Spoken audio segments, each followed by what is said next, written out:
Dubrovnik is one of the jewels of the Adriatic and is an incredibly popular destination for tourists and in particular cruise ships. So if you are heading there for just one day, what can you expect to do? Well, Dubrovnik Old Town is the main attraction and it's a 45 to 50 minute walk from the main cruise dock. Your cruise provider may lay on a shuttle bus into the Old Town.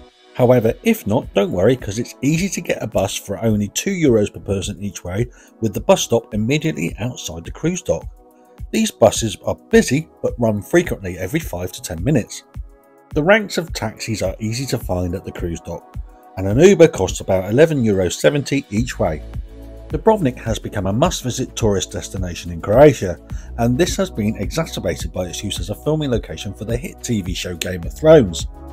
Indeed, you'll find Game of Thrones shops and Game of Thrones themed walking tours presented to you immediately upon arrival at the Old Town.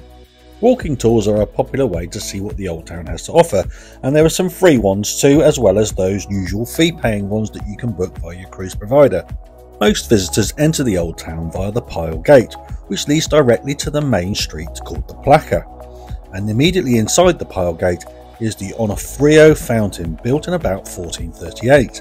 Choices really start here, with options to explore the old Franciscan monastery, go wandering the maze of narrow streets and alleyways, or start a tour of the Old Town walls.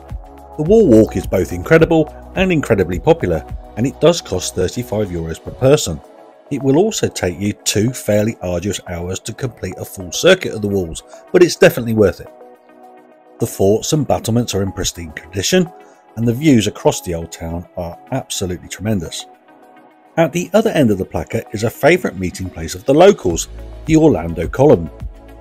And in this plaza is also the Church of St Blaise and the Rector's Palace, which is also the City Museum. Dubrovnik is in fact filled with incredible churches, and the main cathedral opposite the Orlando Column gives you a taste of why it's worth spending some time exploring these. And definitely worth a visit is the Church of St Ignatius, which features incredible grottos and awe-inspiring art on the walls and ceilings.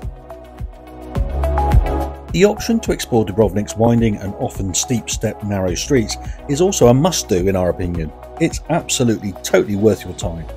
And this is possibly the best way for you to soak up and enjoy the amazing atmosphere that the Old Town has to offer.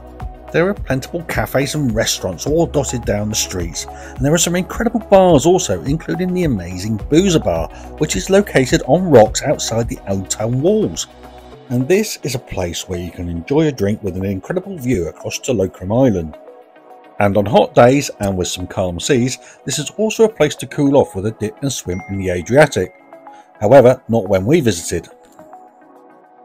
Dubrovnik really is beautiful and filled with history, culture and charm, but it's also filled with tourists, and it's definitely a tourist trap.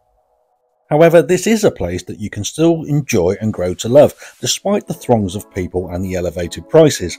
We're glad we came, and we would definitely recommend it. Thank you, Dubrovnik. You definitely justify your reputation as the jewel of the Dalmatian coast.